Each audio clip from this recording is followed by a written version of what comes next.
Recuerdo en el año 99, cuando vine acá a Estados Unidos, uno de mis choques culturales más grandes fue el hecho de que no podía encontrar una panadería en el barrio de la casa. Qué frustrante que era, por el hecho de que nosotros nacimos en países hispanos donde hay una panadería en cada esquina y unos panes deliciosos, riquísimos. Un pan de leche, pan de sal, pan de dulce, de todas las variedades posibles. Y es algo que extrañé muchísimo, honestamente, de mi país. Como lo interesante también que menciona las escrituras, habla acerca de cómo incluso producían pan en ese entonces y la importancia de la levadura que se ponía dentro de la harina para poder hacer el pan. Ahora, la levadura ayuda a que el pan sea más grande, o sea, muchos de ustedes conocen cuando ponen levadura y la emoción a veces cuando veías en el horno, cuando iba creciendo todo el pastelito que ibas haciendo o el pan que ibas haciendo, es increíble. Y las recetas de pan simple requieren del 1% o el 1.5% del peso de la harina para poder proporcionalmente la levadura. Ahora, la regla general del pan es de 1% de levadura que se seca para harina, es decir, 5 gramos de levadura para 500 gramos de harina. Ahora, ¿cuántos de ustedes han experimentado que se les ha ido la levadura y qué fue lo que pasó con el pan, que se hace increíblemente grande? Lo cual es interesantemente una ilustración que presenta aquí acerca de la levadura Jesús que vamos a escuchar de una de las parábolas que hace una relación específicamente de lo grande que puede producir la levadura, pero en relación con el reino. Estamos en las parábolas de Jesús que han sido descritas como historias terrenales que tienen significados celestiales. Ahora, si bien es un elemento de verdad esta descripción, no hace justicia a lo que realmente implica lo que es una parábola. En su evangelio, estas parábolas sitúan inmediatamente después del relato de la hostilidad generalizada hacia Jesús. Recuerden que la gente estaba persiguiendo a Jesús, los líderes religiosos comenzaron a atacar a Jesús a partir del capítulo 12 de Mateo y vemos que la forma de predicar de Jesús cambia completamente. Ahora comienza a predicar en parábolas.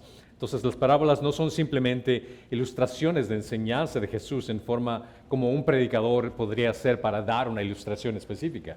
Pero en este caso Jesús utiliza no solo como ilustración, sino específicamente como juicio para aquellos que rechazaron el mensaje. Son elementos claves de su enseñanza y centran nuestra atención de manera especial en el tema del reino que vemos en el capítulo 13. Así que abran sus Biblias al capítulo 13, vamos a continuar con el versículo 31 al 35. Mateo 13, del 31 al 35. Le refirió otra parábola diciendo, el reino de los cielos es semejante a un grano de mostaza que un hombre tomó y sembró en su campo, y que de todas las semillas es la más pequeña, pero cuando ha crecido es la mayor de las hortalizas y se hace árbol, de modo que las aves del cielo vienen y anidan en sus ramas. Les dijo otra parábola. El reino de los cielos es semejante a la levadura que una mujer tomó y escondió en 3 medidas de harina hasta que quedó todo fermentado. Todo esto habló Jesús en parábolas a las multitudes y nada les hablaba sin parábolas, para que se cumpliera lo dicho por medio del profeta cuando dijo, abriré mi boca en parábolas, hablaré de cosas ocultas desde la fundación del mundo. Amén. La parábola del grano de mostaza vemos que se encuentra también en Marcos 4:30 y en Lucas 13:18 al 19. Aquí habla nuevamente en referencia al reino. Jesús está utilizando a partir del capítulo 13 diferentes parábolas para hacer específicamente la corrección al reino de los cielos. En el versículo 31 hace esta ilustración acerca de este grano de mostaza, que Jesús lo compara con el reino de los cielos como es el más pequeño de las semillas que crecen a ser algo bastante grande. El reino de Dios fue uno de los temas favoritos de la predicación de Jesús. Está presente donde quiera que se encuentre el rey. Algunos han identificado el reino con la iglesia, pero ciertamente incluye la iglesia siendo parte del reino, pero en sí el reino es un concepto más amplio que la iglesia. La iglesia ayuda a que la gente entre al reino. La iglesia no viene a ser un reino en sí, la iglesia viene a ser como ese canal que nos lleva al reino. La iglesia es una organización misionera, mientras que el reino se concibe más a menudo como el resultado del cumplimiento de la iglesia, lo que debe de hacer la iglesia. Jesús enseñó a sus discípulos a orar constantemente por la venida del reino. como menciona, hágase tu voluntad en la tierra como en el cielo, pero menciona al principio, venga tu reino, que se haga presente tu reino. También les dijo que su reino no es de este mundo, lo que significa que es una realidad espiritual y no un aspecto político. No se trata acerca de un gobernante y un grupo de soldados y un armamento, sino que es un aspecto espiritual que comienza desde el momento en que entregamos nuestra vida a Cristo. Curiosamente, Jesús compara el reino de los cielos con una semilla y menciona que de todas las semillas es la más pequeña.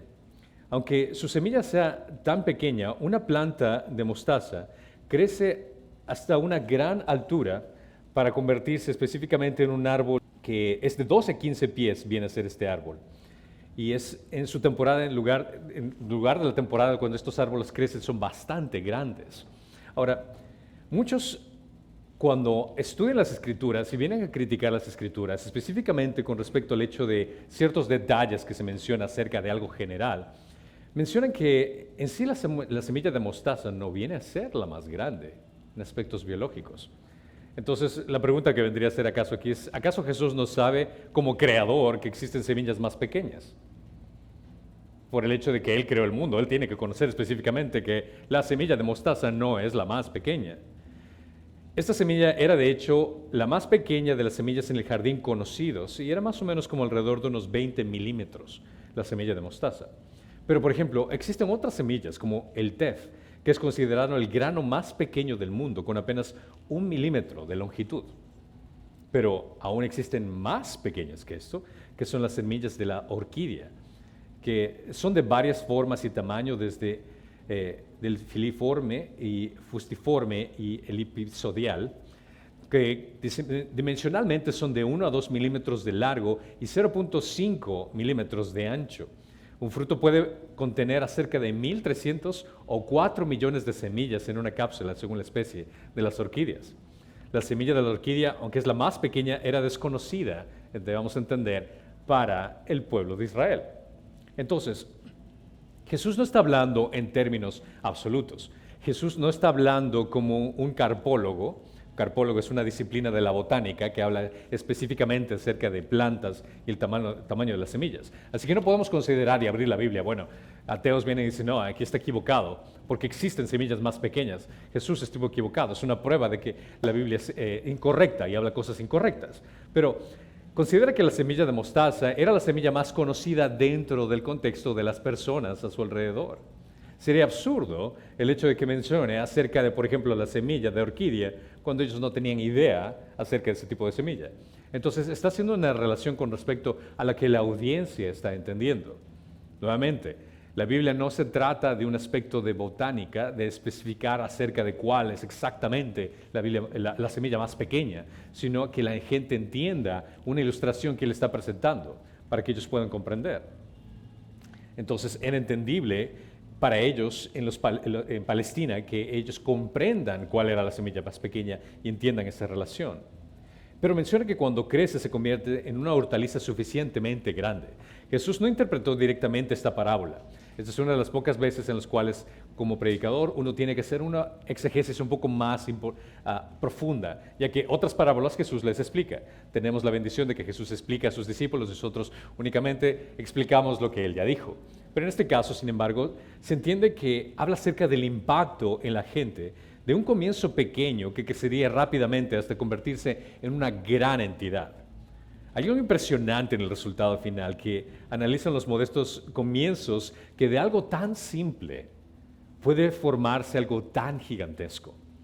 Así como puedes confiar que Dios en su providencia de una semilla plantada puede desarrollar algo mucho más grande. El misterio que menciona aquí Jesús es el hecho de que su palabra y el impacto que Él tiene y el reino puede impactar algo mucho más grande. Muy rara vez tenemos la oportunidad de ver la fotografía completa de lo que Dios está haciendo en nuestras vidas. Pero, solo para tener una pequeña ilustración, analiza en tu vida qué es lo que Dios ha hecho, el momento en que conociste a Dios. Y cómo tal vez ese pequeño encuentro, tal vez esa persona que te compartió el Evangelio, y pensaste que realmente no iba a ser de gran cosa, pero causó ese efecto en tu vida que cambió la forma en cómo tratabas a tu esposa, cambió la forma en cómo tratabas a tu hijo, cambió tu forma de ver con respecto a relacionarte con otras personas. Esa pequeña información logró hacer un impacto gigantesco en tu vida. Ahora, estoy hablando de una escala menor. Considera el hecho de tal vez el impacto que puede causar en que tú ahora te conviertas en un evangelista y compartas el evangelio con alguien, que debe ser tu responsabilidad, por cierto. Y que cuando compartas el evangelio con alguien, esa persona es impactada y crea otro impacto más grande y otro impacto más grande, y tú eres ahora parte de esa cadena de lo que Dios está haciendo por medio del evangelio y incrementando su reino. Muchas veces consideramos que nuestra vida realmente no es importante y muchas veces nos dejamos impactar por la idea del enemigo, diciendo realmente no vale la pena, pero considera que si Dios te salvó, Él va a hacer un gran trabajo por medio de ti. Dios consideró importante el hecho de salvarte para su honor y para su gloria. Por ende, Dios sabe lo que está haciendo en tu vida. Dios hace un impacto en tu vida y en las personas a tu alrededor. Como incluso podría ser una ilustración. Muchos, tal vez no sé si han visto esta película, It's a Wonderful Life. ¿Cuántos de ustedes han visto esta película? Es una película bastante antigua, que les recomiendo que vean. Fue hecha en 1946. Se trata acerca de un ángel que viene del cielo para ayudar a un hombre de negocios. Y aclaro un momento, no ven el aspecto teológico de la película porque está equivocado el aspecto teológico, pero el concepto que da es el hecho de este negociante que está desesperadamente frustrado, como fracasó en su negocio, pensaba que su vida no era importante. Y de pronto, este ángel le permite ver cómo hubiera sido su vida si él no hubiera existido. Y de pronto regresa al lugar donde él se encontraba, su pueblo, la ciudad donde encontraba, y varias cosas estaban caóticas. Habían gente pobre, gente que él consideraba exitosa, destruida, no tenía familia obviamente porque no existió, y varias cosas que la vida de él había causado un impacto en otras personas. Míralo de esta misma forma, pero un impacto mucho más importante, celestial. Es el hecho de que Dios te puso en el lugar apropiado, con la gente apropiada, para que puedas causar un impacto para el reino de Dios. Y no debes de subestimar lo que Dios es capaz de hacer por medio de ti. Tú eres simplemente un guante que Dios utiliza para poder impactar a la gente a tu alrededor. Cuando lo ves de esa forma, tu perspectiva acerca de que, bueno, no soy nadie, no puedo hacer mucho, no tengo tanto talento, puede ser verdad. Pero ¿quién es el que te controla? ¿Quién es el que está a cargo de poder hacer el cambio de la vida de la gente a tu alrededor cuando tú permites que Él te use? Míralo de esa forma. Por poner en términos más teológicos y apropiados, Dios utilizó a 12 muchachos para transformar el mundo. 12 jóvenes ordinarios, pescadores, en un lugar apartado en el Medio Oriente, en un pueblito donde no pensarías que existe ningún tipo de cosas ocurriendo. Y frente a las circunstancias, Dios utilizó a estos 12 muchachos que ahora tenemos millones y millones de personas impactadas porque fueron fieles al mensaje que Jesús les había dado de expandir el reino de Dios, de compartir el evangelio. Considera que ellos estaban en medio de una comunidad de gente con dioses que tenían dioses paganos, que incluso judíos reconocían al Dios verdadero, pero no reconocieron el reino de Jesús que Él estaba trayendo. Jesús les enseña que no se intimiden por el tamaño de las cosas que están a su alrededor, que por más pequeño que sea la labor que ellos tengan, sean fieles con lo pequeño que se les otorgó. Y gracias a esa fidelidad, nosotros estamos aprovechando lo que estamos disfrutando en el momento, el día de hoy.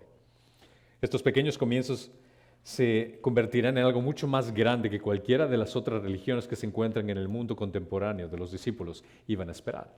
Imagínate el decirle a un Mateo que es ser un muchacho, o a un Pedro, o a uno de los apóstoles, decirle, ¿sabes qué? Tu vida va a ser un gran impacto para el momento en que en Arizona, en Estados Unidos, en Phoenix, van a reunirse para hablar acerca de lo que tú has hecho en 2000 años más tarde.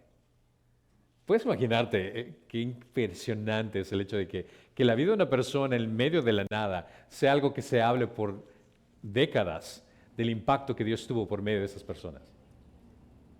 Considera que el momento que lleguemos a presencia de Dios, esto es algo que estoy ansioso de poder ver, el hecho de que lo que yo hice en mi vida ha causado un impacto en la vida de otras personas y ver ese efecto dominó que logré hacer gracias a mi obediencia a Dios, en el sentido de que lo único que hice fue, Señor, aquí estoy, úsame. Eso fue lo único que hice. Pero estoy realmente ansioso de ver qué es lo que Dios ha logrado hacer por este humilde servidor, nítidamente que no hice más que decir, Señor, aquí estoy. Y lo mismo puedes hacer tú. Si tú entiendes que de algo pequeño puede causar algo muy grande, Dios puede hacer eso. Si bien el reino de Dios parece comenzar con algo tan invisible casi, podemos tener esperanza de seguridad de que está creciendo de manera constante y alcanzará la gloria y poder ver lo que Dios ha hecho a plenitud. El reino de los cielos es como un árbol tan grande que menciona que incluso aves van y crean sus nidos ahí. Teólogos consideraban que las aves era la personificación tanto de creyentes como no creyentes, como indican los pájaros que se alojan en el árbol. Otros intérpretes consideraban la presencia de los pájaros en una idea como la prosperidad y la generosidad de Dios. En un contexto de los cielos, la imagen poderosa del cedro, de un pequeño retoño, de algo tan simple, hace un eco a lo que incluso los judíos habían escuchado en Ezequiel, capítulo 17-22, que dice así, dice el Señor Dios, yo también tomaré un renuevo de lo más alto de la copa del cedro y lo plantaré, arrancaré de la punta de sus renuevos uno tierno y lo plantaré en un monte alto y eminente. En el alto monte de Israel lo plantaré, extenderá las ramas y dará fruto y llegarán a ser un cedro majestuoso. Debajo de él anidarán todas las clases de aves y la sombra de las ramas anidarán. Si podemos razonar a partir del contexto de las naciones, en el mensaje de Ezequiel habla de los representantes del pueblo, del reino. El énfasis está en lo que proporciona esa seguridad a aquellos que van y buscan esa seguridad dentro del reino. El reino de los cielos tiene inicios humildes, pero con un fin extraordinario para muchos, algo que va a abarcar a muchísima gente. Por ende, lo que Mateo nos quiere dejar claramente aquí entender es el hecho de que no subestimes el poder de transformación del humilde plan de Dios para expandir su reino. Y en eso para nosotros es entender de que no subestimes lo que Dios puede hacer por medio de ti cuando eres obediente en solo cumplir lo que Él te pide que hagas. No menosprecies ese trabajo pequeño que puedes hacer tan solo con el simple hecho de que vayas y compartas el Evangelio a un extraño, que puedas discipular a alguien. No subestimes el trabajo que Dios puede hacer por medio de ti. En esto también hace un eco con otra parábola.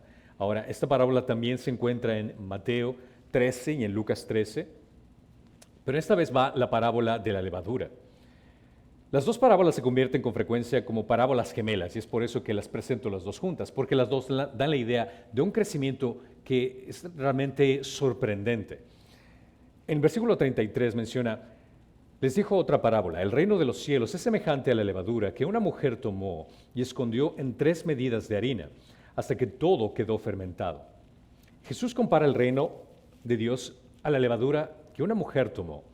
El pan se hornea normalmente en los hogares, en ese sentido, entonces obviamente también era un alimento muy común.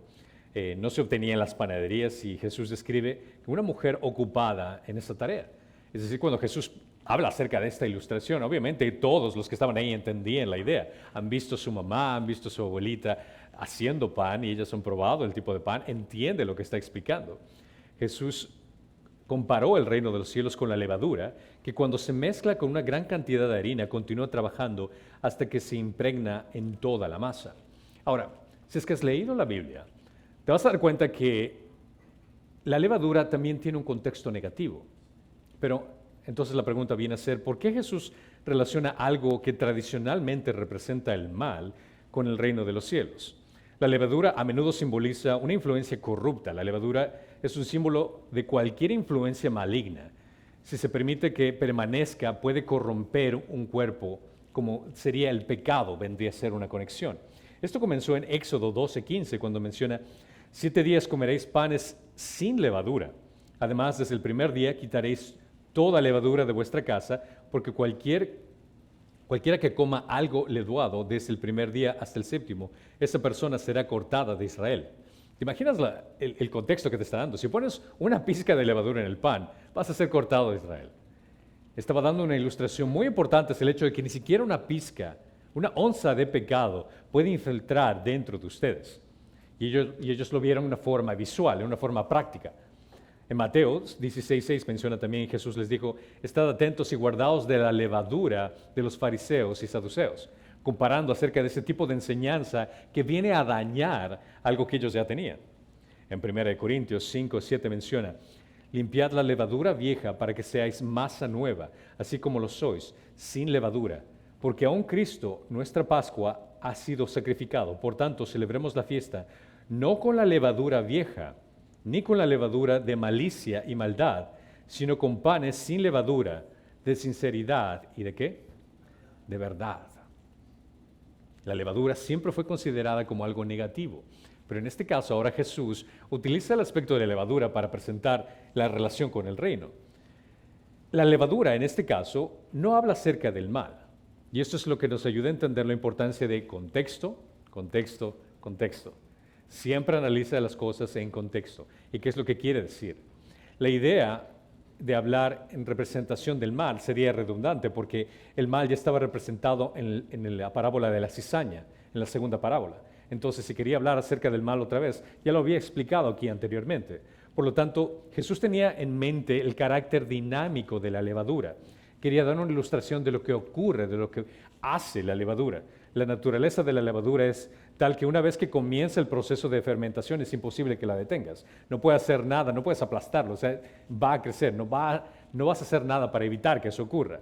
Entonces, eso se da a entender de que puedes utilizar una metáfora para un aspecto y al mismo vez puedes utilizar esa misma metáfora para otro aspecto que es contrario a lo que se refiere.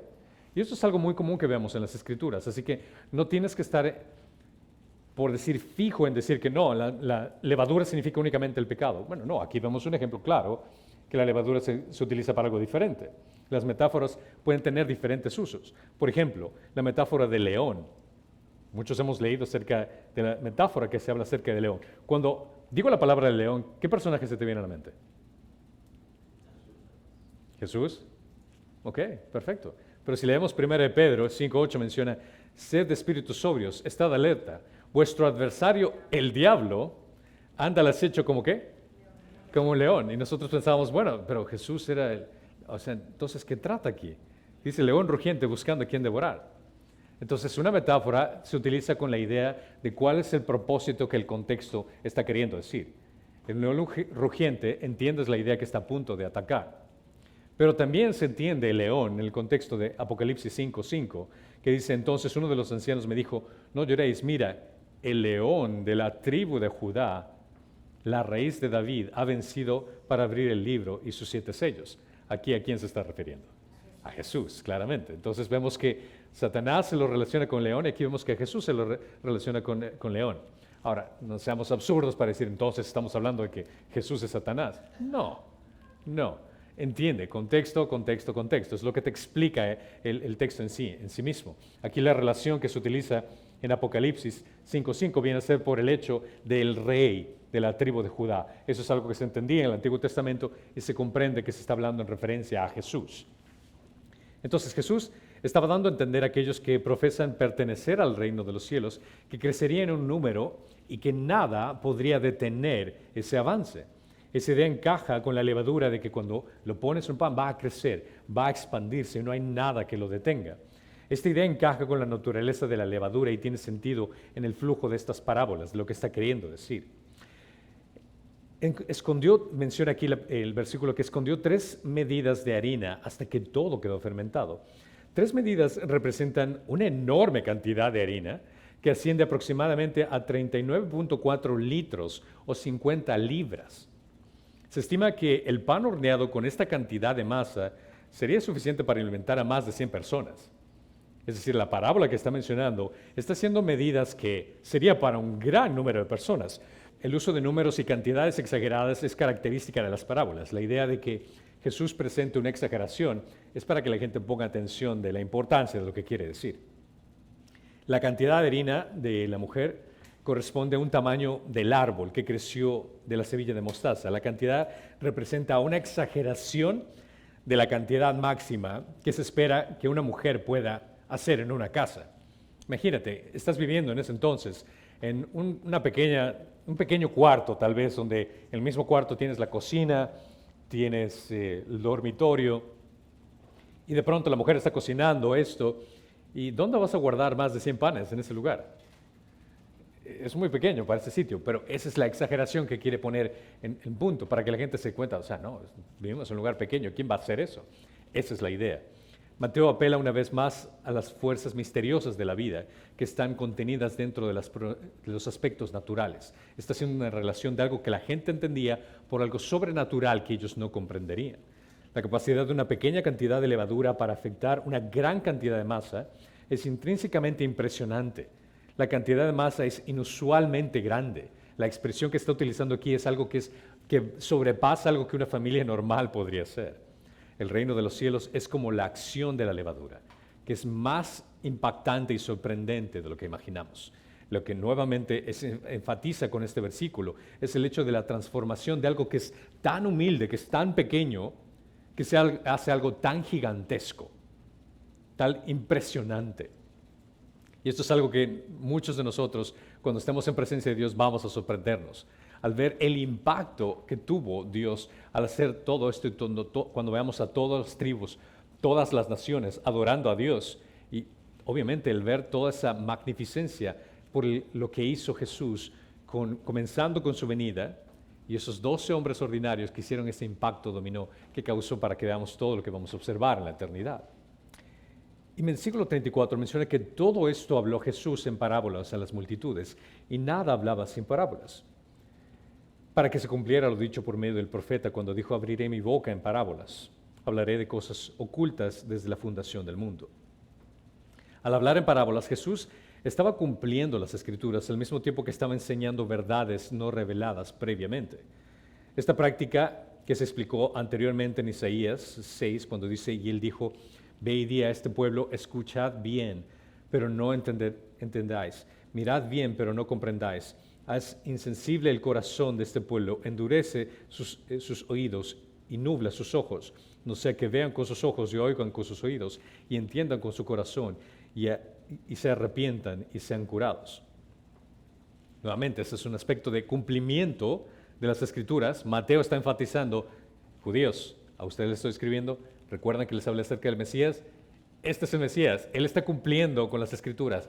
Voy a citarles versículos del Antiguo Testamento para que reconozcan que este es el Mesías. Y esto se considera en cumplimiento incluso de Salmo 78:2, que dice: en parábolas abriré mi boca, hablaré proverbios de la antigüedad. A menudo cuando el autor del Nuevo Testamento citaba el Antiguo Testamento, tenía la intención de traer en mente a sus lectores el contexto original más amplio de lo que citaba. El Salmo 78, que es escrito por Asaf, que es el líder de adoración bajo David, en el versículo 2, en la parte más larga de la introducción, eso es un llamado a Israel a aprender de las lecciones del pasado de la nación, de las cuales podrían formar en la historia. Asaf está diciendo en el Salmo al pueblo de Israel: hey, pongan atención al anterior, arrepiéntanse, escuchen, no sea que cometan el mismo error. A Mateo utilizar exactamente, se dice, el impacto previsto de Mateo del uso de esta cita fue de este versículo añadido. Fue para mostrar, estoy hablándoles acerca de algo que el pueblo de Israel, que ustedes entienden, que ellos hicieron y no obedecieron. Jesús está hablando en parábolas y ustedes no están escuchando. Si quieren aprender de la historia, miren a Israel, lo que ustedes hicieron, desobedecieron y sufrieron las consecuencias. Está ocurriendo lo mismo nuevamente. El que no aprende de la historia tiende a repetir los mismos errores. Eso es prácticamente lo que dice. Les está mostrando que el ciclo que se estaba repitiendo nuevamente en Israel del primer siglo, incluso frente a la presencia del Mesías, va a volver a ocurrir, y la consecuencia que ellos iban a enfrentar iba a ser peor. Porque en este caso era un desprendimiento espiritual de una relación con Dios, ya que Jesús iba a ser el único mediador que ellos necesitaban. También estaba aludiendo a la solución del problema a través de la provisión de Dios, que iba a ser de la descendencia de David, el que iba a ser la solución para ellos. El Salmo 78 relata la historia de Israel. Jesús se está presentando como quien es la encarnación suprema de Israel, y y su historia, quien cumple todos los patrones del Antiguo Testamento. Considera que cuando lees en el Antiguo Testamento acerca de Israel y de pronto lees a Jesús, lo que Él está haciendo, te vas a topar con ciertas características muy similares. Por ejemplo, recuerdan que Israel viajó a Egipto para escapar de la muerte de hambre. El Mesías viajó a Egipto para escapar de la muerte de Herodes. Recuerdan que Israel fue bautizado en el Mar Rojo. El Mesías fue bautizado en el inicio de su ministerio. ¿Cuántos años pasaron Israel en el desierto? 40. ¿Cuántos días pasó Jesús tentado por Satanás? 40. Israel escuchó a Dios predicando desde una montaña. Jesús, el Mesías, habló desde una montaña a Israel. Israel es representado por el brillo de Moisés, la gloria de Shekinah que experimentó. Vemos a Jesús y la transfiguración de Jesús presentando su brillo. Israel fue sanado, recuerdan, cuando estaba en el desierto y comenzaron a rebelarse y serpientes que utilizó, Moisés utilizó una estaca con serpientes alrededor. ¿Y qué es lo único que tenían que hacer? Solo tenían que regresar a ver a esa estaca donde estaba prácticamente la serpiente. Y en Jesús, ¿qué vemos? La solución del hombre que fue colgado en un madero para nuestra salvación. Entonces, como tal, el Salmo 78 se convierte en parte la ley y los profetas que profetizaban acerca de Jesús. Jesús afirma ser ese Mesías y Mateo lo único que hace es apuntar al Antiguo Testamento. Miren quién es el que está aquí con ustedes. No cometan el error de rechazar al que había sido prometido durante todo el Antiguo Testamento. No cometan ese error. Dispersos a lo largo del capítulo 13, Mateo nos explica el porqué de las parábolas. Al hablar en parábolas, Jesús cumplió la profecía. Mateo ve esto como profético, ya que es de esperar que Jesús esté hablando en parábolas por el hecho del rechazo que habían experimentado y por la profecía que el Mesías iba a hablar en parábolas. También, al hablar en parábolas, Jesús causó división. Jesús está señalando que hay elementos que tienen que ver con el reino de los cielos que son misteriosos, que no mucha gente va a entender. De parte de ese misterio que es, mientras el Evangelio es proclamado por Jesús, algunos van a creer y otros no van a creer. La fe y la incredulidad coexisten. Dios puede enviar su palabra con un propósito tanto de juicio como de salvación. De la misma forma que el sol que derrite la cera endurece el barro. Es el mismo sol, pero causa dos efectos completamente diferentes. La palabra de Dios es exactamente lo mismo. Mientras que tú predicas la palabra de Dios a alguien, ¿qué es lo que usualmente ocurre? La persona o la abre y la acepta de corazón, estoy interesado en lo que tienes que decirme, o dices, ¿sabes qué? No, al rato no me interesa tu religión, no estoy interesado en esa información. Pero una cosa es cierta, cuando Jesús habla y cuando predica el Evangelio, siempre hay una respuesta. O te interesa o no te interesa. Siempre hay una respuesta. Entonces las parábolas causan ese efecto en ellos y vemos que la palabra de Dios causa este efecto ahora en la actualidad. Cuando compartas la palabra de Dios a alguien que está en necesidad, causa el efecto de, es tal vez lo que estoy buscando. O tal vez el efecto, no, a mí no me interesa, quiero otra solución personal. Siempre va a causar un efecto dual la palabra de Dios. Y al hablar en parábolas, Jesús confirmó la fe. Al final del capítulo, Jesús pregunta, ¿habéis entendido? Su preocupación es únicamente con la obra del reino de Dios y que su enseñanza a sus seguidores encontraran lo nuevo y lo antiguo, nuevos niveles de comprensión y confirmación de lo que ya habían aprendido. Mateo mismo encaja en esta categoría. Su evangelio es un ejemplo de alguien que presenta el Antiguo Testamento como apuntando al Mesías, pero al mismo tiempo está trayendo información. Miren, están reconociendo esta información que está dando Jesús, es nueva. Esto no había sido revelado en el Antiguo Testamento. El Antiguo Testamento solo iba a apuntar al Mesías, pero vemos que el Mesías hoy está hablando de cosas que no se habían revelado en la antigüedad. Es esta combinación de lo viejo con lo nuevo. Pero lo que Mateo proporciona en las Escrituras inspiradas es el hecho de instruir a sus discípulos que puedan entender y reafirmar su fe. Aquellos que han abierto su corazón a Jesús, que estaban escuchando esta información, Al escuchar a Mateo leer lo que el Evangelio de Mateo había escrito, lo que iba a hacer es reafirmar su fe. Porque si es que escuchan únicamente de esta persona que se dice llamar Mesías, decir, bueno, tal vez es, tal vez no es, no tengo idea quién sea un Mesías.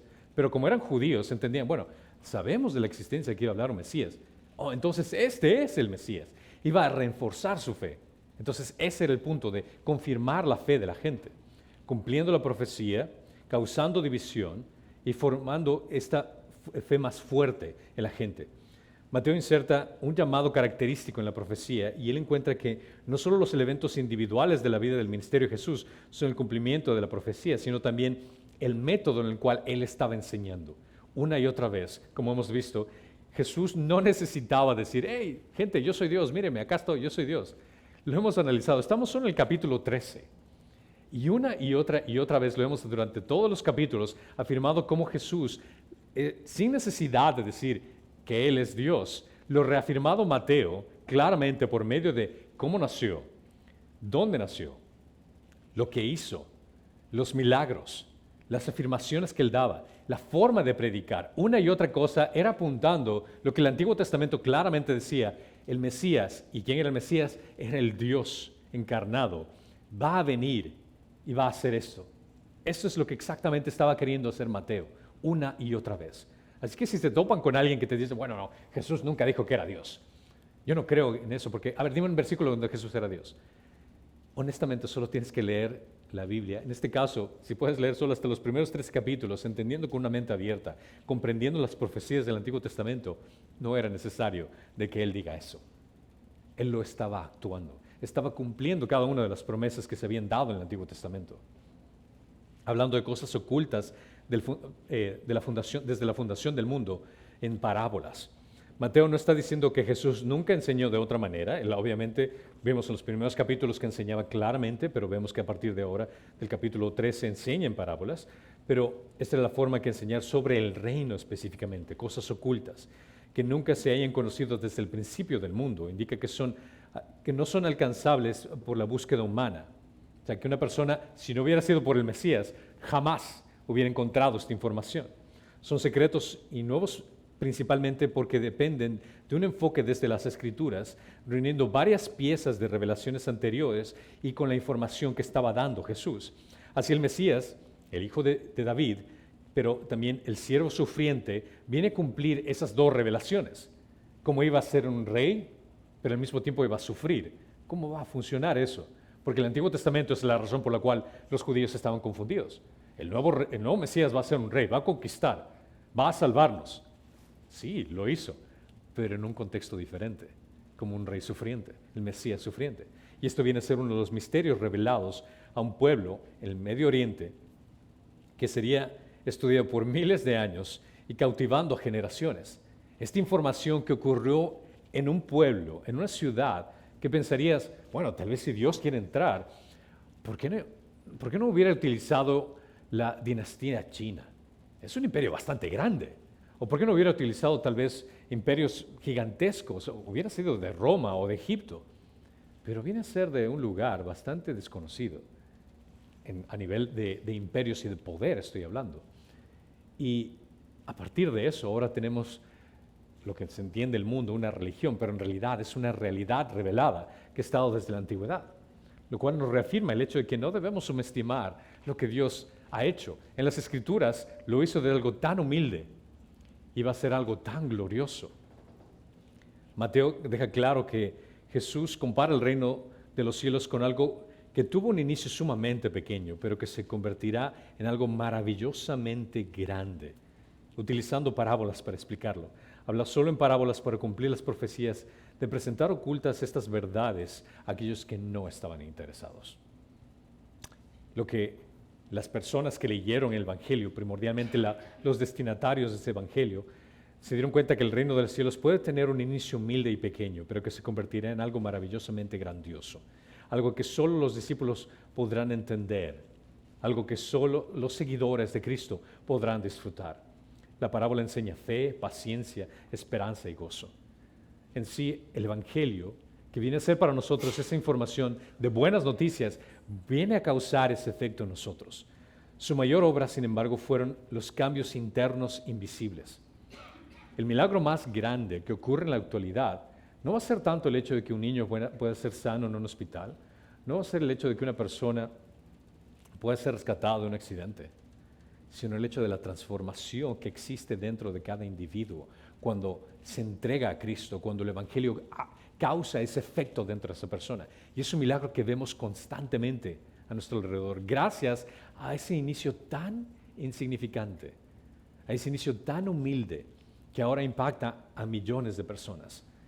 El Evangelio no puede ser sino tener éxito gracias a lo que la iglesia está haciendo, gracias a que nosotros estamos alimentándonos de la palabra de Dios y gracias a que estamos siguiendo con la obediencia de compartir el Evangelio con las demás personas. No debemos de subestimar el potencial que tienen el hecho de tan solo hablar una simple palabra con alguien y presentarle el Evangelio a una persona que está en necesidad. No subestimes lo que Dios puede hacer. En el estudio de Jonás hemos aprendido de que incluso Jonás, el peor de los predicadores, pudo causar un efecto tan impactante, y no por él ni por lo que dijo, sino por lo que Dios logró hacer por medio de él. Dios puede usarte a ti, que tienes ese corazón por el hecho de que has sido transformado por Dios. No subestimes lo que Dios puede hacer por medio de ti. No subestimes el trabajo que Dios es capaz de hacer por medio de ti. Lo único que tienes que hacer es ser fiel. Eso es todo. Sé fiel en lo que Dios ha puesto enfrente de ti.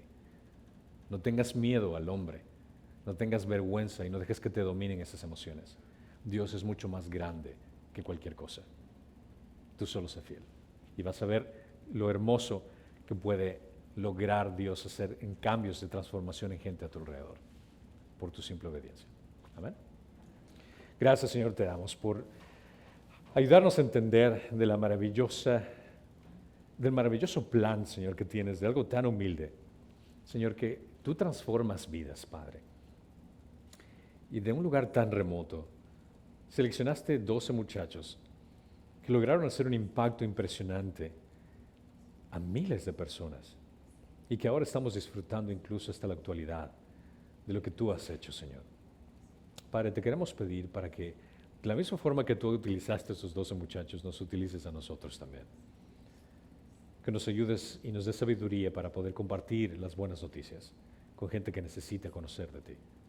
Gracias, Señor, te damos porque tú nos has transformado y nos has dado un nuevo significado de vida. Permítenos, Padre Santo, ser esa sal y esa luz del mundo que tú nos has llamado a ser y representarte como embajadores de la mejor forma para que tu nombre sea glorificado. En Cristo Jesús. Y todos dicen, amén. Amén.